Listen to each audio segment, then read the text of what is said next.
Hello and welcome for this episode of the Summer of Self-Love.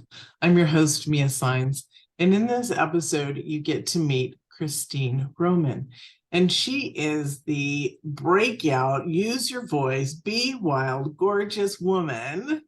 And I'm excited to have you here, Christine. Welcome. Thank you, Mia. Thank you for always creating such an amazing space. Thank you for inviting me and your audience and your viewers. Such beautiful, amazing work that you always do. So I'm so grateful for you. Thank you. This year, it was time to bring it back to basics. And so this is why the focus on the self-love. And so share with us your story of that special moment. Either, people are talking about these great breakthrough moments, and somebody recently talked about a subtle moment. And I was like, wait a minute, we want more juicy stuff. And then I thought, not everybody is knocked on the head, and some people are. So share with us your story, please. Okay. Well, I definitely am a voice speaking self-expression, right? Mentor for women. And my story began over 20 years ago now when I had precancer in my actual throat, my esophagus. And I got the message that I needed to take responsibility, which is self-love, and for myself. And so sometimes we think loving ourselves is going out and doing other things for others, being there for others, how we're loving others. But truly, we cannot be all that we're meant to be. We cannot truly love unconditionally if it doesn't begin with self. And so that's why I love this. I was able to heal myself when I heard my inner voice for the first time during this whole excavation of like what's going on with me. I had precancer, I had all these other things, and they said I was going to die really young, very early, and I was in my 20s. And so I heard my inner voice say, go off, allow your body to heal. All is well, which to me is love, right? All is well. And I'm like, oh. So in that moment, Mia, I got the message of radical self-love. However, I was able to go on and heal in like just 3 months' time. Why? Well, I did all the things that were loving of myself. I said no to things because I recognized, wait, this is actually not Christine loving herself. This is Christine being codependent, people pleasing, good girl, and all of that. And I'm like, I can't afford to do that anymore because my life is on the line. However, they say we teach best what we need to learn most as well. And so that's okay because today self-love looks differently because we are being more authentic. We are being more transparent. So the part two for me of self-love, the story that it came to be, was when I was in a marriage for 11 years and gave it my all, did everything I could possibly do, was with a man who also was in agreement with that. Yes, yes, yes. However, there were things behind the scenes that were happening, distortions, all of this. And I don't speak specifically to that, in respect for who he is now and who my children, the father of my children. But what I will say is it took another moment 20 years later in my life. So this is the second phase. And I feel it's really relevant right now because of the times, because of the world, right? And so it took a moment of complete breakdown. It took a moment of rock bottom, of me looking at another that I loved so much, that I had relinquished a lot of my own inner knowing to be in partnership with another person to help support another person. So for healers, mentors, teachers, mothers watching this right now, pay attention because all of that we cannot say didn't serve. However, it brought me to a moment of true unconditional love of self and another. And that moment was me seeing that rock bottom state and internally in that moment, seeing another person so broken down, dying, I was like, oh, that's that life. That's not the life I want to live. but that's a life someone else is choosing. So I must choose myself. And in just another moment's time, that was the moment of radical self-love where I said, no more, Christine, to going and helping and being there for everyone else and doing things for everyone else. It's time to love myself to a whole other level. And then entered a whole new exploration of voice, of speaking, of self-expression, which brings me to you here today. I love your story. I know both of your stories, and because we're friends.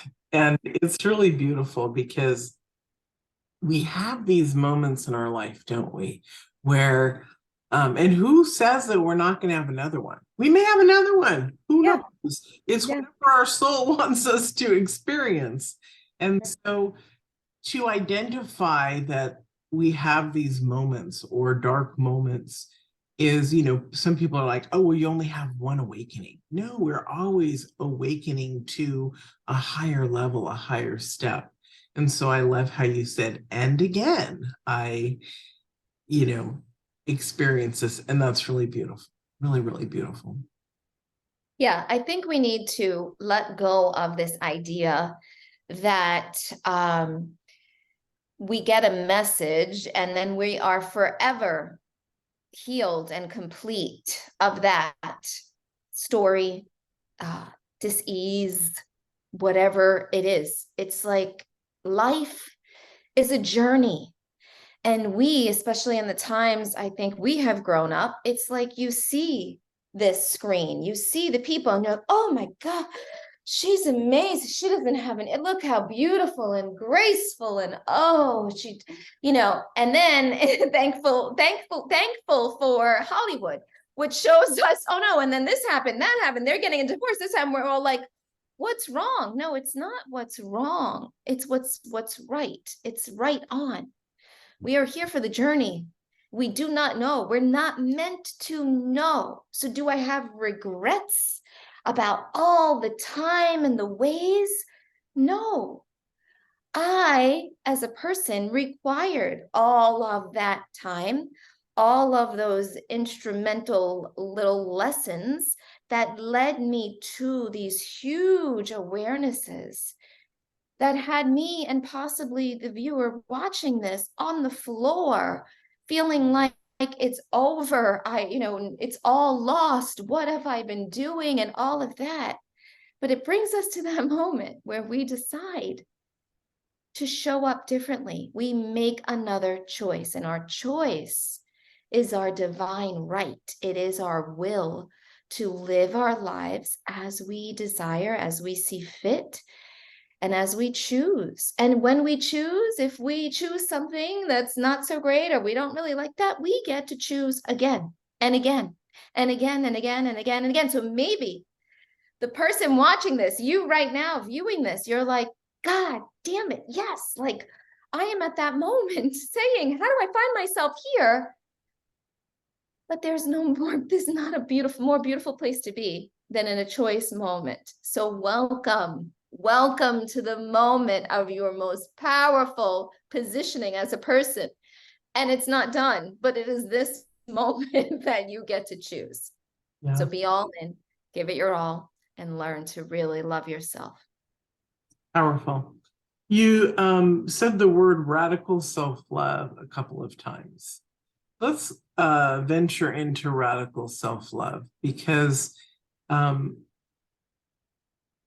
people go on a journey and then they leave it behind, and then they get caught up with life, and then they wonder where they went to, and and they're lost again, and then it takes them a long time to find themselves, and then there's excuses. And so it's okay, everyone, if this is the stage that you're at, but know that there is a space and a place where you can connect with yourself. So let's just explore the term radical self-love. What does it mean to you, Christine? I would start by saying it is being responsible for your life. So while we know today, and we know it more as adults because we have that sovereignty that is afforded to us to choose. When you're a child, you don't have that luxury. And oftentimes that is a lot of the reason why we become conditioned. But when you are an adult, you've got to get honest with yourself. You've got to take a hard look at yourself in human form. And as Mia said earlier, your soul came, your spirit came here for an experience. So there's like this duality, human and spirit. Yeah, I'm human. If you cut me, I bleed. But then there's a soul that leaves this body. Where does it go? We don't need to know that, but we do need to be honest about things that are working within us. And so if you are the being that is looking out through your eyes right now, you have the wisdom of the higher power. You have the wisdom of the inner knowing. Should you, again, in human form, choose to use this beautiful thing we have, our ego, our mind, our brain, to make a choice to love yourself. This means that you are putting the focus on the one thing that is the only thing you have control over, which is yourself. So as we continue to evolve and we hear, what is radical self-love? It is taking responsibility for my happiness, for my peace, for my health, for my relationships, for my words, for my actions, and for my thoughts. Because we can't believe everything we think. And we know this because as you're listening to me, you might be like, wow, you're going to hear these stories and be like, that's true. And that's true. I never thought of it this way. Right. So how were you thinking of it before? And do you need to upgrade that? And so upgrading is also a part of self-love. And if we truly are here to love and be loved at the end of our days, what really matters? It's only the way we loved one another. It's the way also that we loved ourselves, because when you love yourself, you're just a better person all around to those other people. And so I love that we're in this container right now, that we can really talk about it because it feels mystical, but you can feel the enormity of it. It is so expansive. And I'll just say, everywhere you go, with everything you do, with every relationship, job, problem, solution, whatever, there you are. You are at the source. So what is the you of the source that you want to cultivate? If it's love, then you've got to start with yourself. And that's where I reside, continuously diving into self to see what else is there.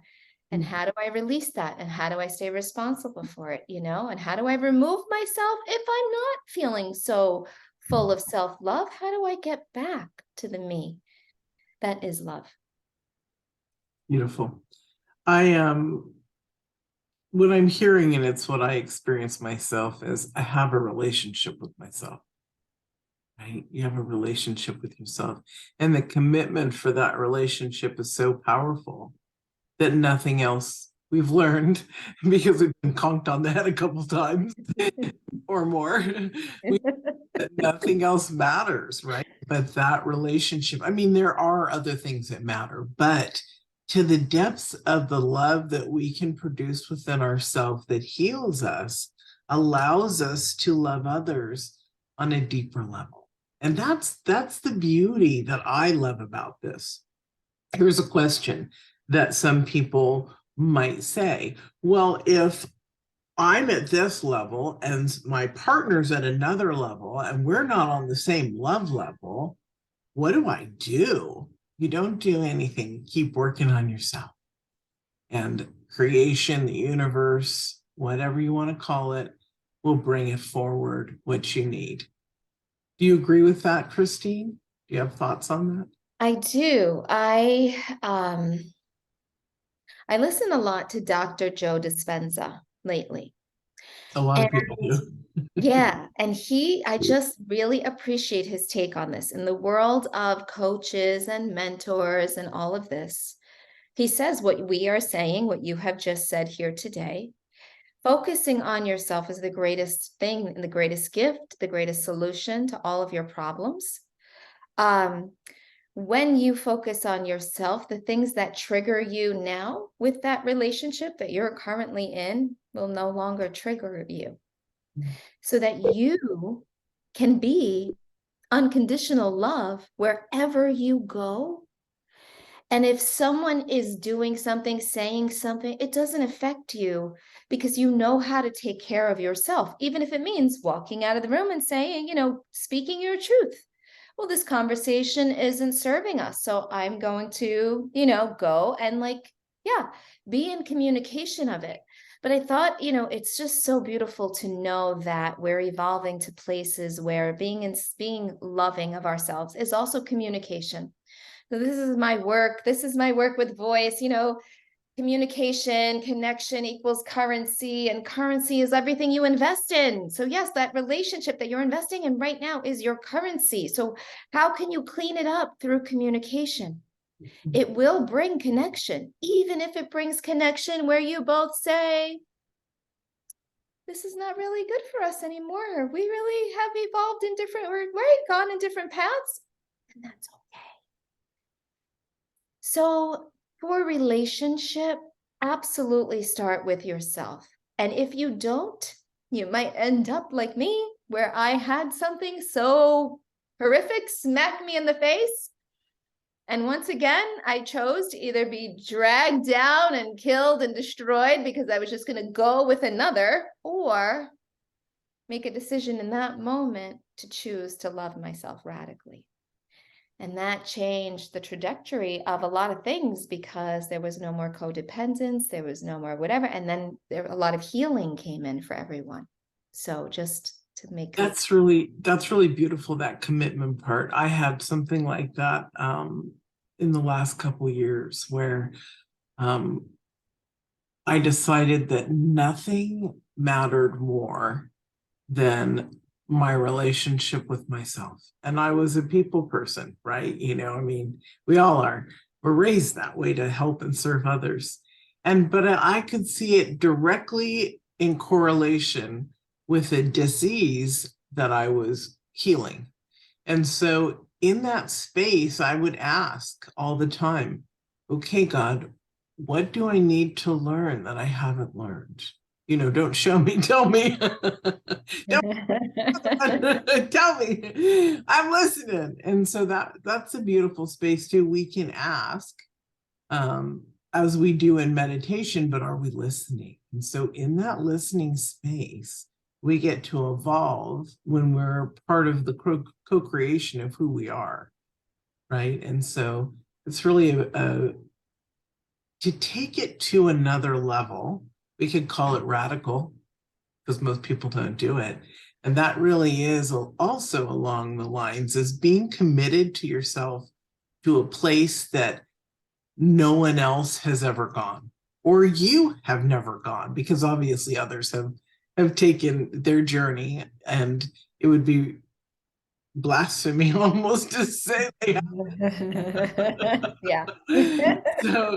So where you as an individual haven't ever gone before, and then keep asking, what do I need to know? How do I need to love more?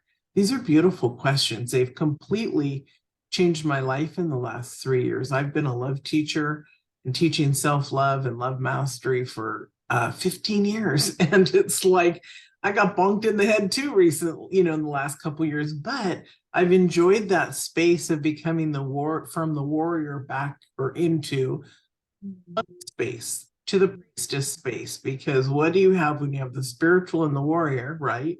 You become your highest level of you. So moment, I'm hoping to continue with the highest level of me, but it's really beautiful. So share with us, because our time is running right now, because we get into these, you and I get into these. They're so rich. I love them. Share with us 3 tools that you love to use or refer people to for their growth and self-love? So the first thing that I find is really beneficial, and it's so interesting because it began for me, I think when I always did it to some degree, but in middle school, it's journaling. And in middle school, we were taught to there would be, and this is the practice you can actually use today, set a timer, take out your journal, and just write. Just write. Do not worry. Even if it's for 3 minutes, 5 minutes, 7 minutes, like every day, if you do this, you're excavating, you're learning things about yourself. Things will pop up. And if you get stuck and you're like, I'm stuck, just keep writing. I'm stuck. I don't know why I'm stuck. I'm so pissed when I get stuck because it reminds me of when my kids don't listen to oh, you touched upon something. Just keep going, keep excavating it. It brings to light what is in the dark. What it brings, the aspect of shadows that come out. And it's really, that's another whole part of radical self-love, is exploring what's there that you cannot see. In leadership courses, they call it your blind spots, right? Or your rackets, or your whatever. And other people know this about you because of what you say and how you act, but you want to know it about you. So that's the first part that I would start with. The second part is, after you excavate, after you get it out, right? The next part would be to connect to your inner voice. The inner voice aspect is, it's something we all have. It's intuition, okay? It's intuition. It's into me, I see. Sorry. So you want to see into yourself. You want to have that inner knowing, that insight, that intuition. And this is how to do that. It's connecting to that soul part of yourself. So the first part, you kind of did the brain, get it all out until something shows up from your subconscious thinking that you can't see. Then you want to take that and do something conscious with it. And so you want to sit with it, sit in silence, meditate, calm your breathing. Okay, and let your intellectual mind come to a state of rest. That's what meditation is really about. And when you can do that, you will feel, see, know, just, now I know, right? Something that you didn't before. And the reason we do this through this process is because it kind of brings it up for you so that it's available. So it's beautiful. So but now don't have too much expectations when you get started. You might just hear, like if you're writing that and you get the thing about your kid, you might sit there and be listening. And what you might hear is control, release control. And now you might be thinking, well, what the heck, right? Like you release control. That feels good. That feels true with my kids. Am I being too controlling? Am I asking too much? Am I putting too much pressure? Am I expecting things to be my way? Bing! Oh, that's control. So you can kind of play with this a little bit more, and then you can even ask for more guidance. What's something I can do today? Just take it moment by moment, inch by inch. Life is a cinch, yard by yard. It's hard. So what can I do today to release the control of my children? I'm going to ask them. I'm going to communicate. I'm going to tell them.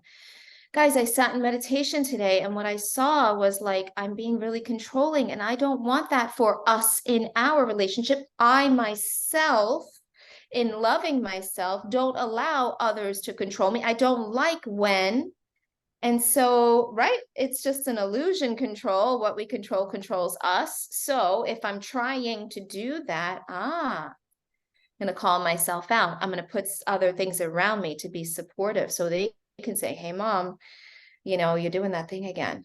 Not out of, not disrespect, but out of acknowledgement of you've asked them to join you in being better. And they want that for you. And because they want to be treated better too from you.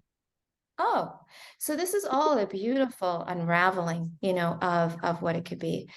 And the next thing about self-love would be an action. It would be take an action or commit to an action, like I said. So even if you came to all that, the action might be to have a family meeting, to go do the thing. The action might be to write a letter to somebody, to call somebody. The action might be to go for a walk, to say, wow, I'm so proud of myself. I'm just going to go for a walk now. And when I go for this walk, I'm going to set the intention that, right, I am free. I'm not controlling anything. I don't need to control anything. And I'm going to see how that feels, because I'm creating a new personal reality. I'm creating a new person in this moment. That is my radical self-love. It's beautiful. Really beautiful. Thank you.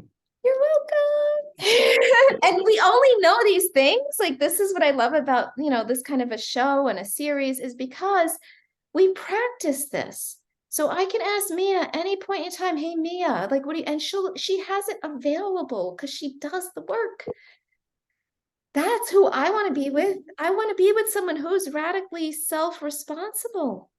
I know they won't hurt me. I know that if they do unintentionally, I can speak to it and we can clear that up. I mean, it's really such an amazing thing to love ourselves to this degree. It really is. And for women to come together to support women is really, really special. And also to have male friendships if it's appropriate, where they're evolved, right? Because we've spent time with people that are not doing the work, and we spend time with people who are doing the work, and one is a lot more fun and entertaining than the other. So I love this. Thank you so much. We are out of time. Never. Really. We continue. Exactly. So thank you, Christine. It was really amazing to have you on, as always, right? I love and adore you. I love you too. Thank you, honey. And thank you, everyone, for watching this episode with us, and have a wonderful day.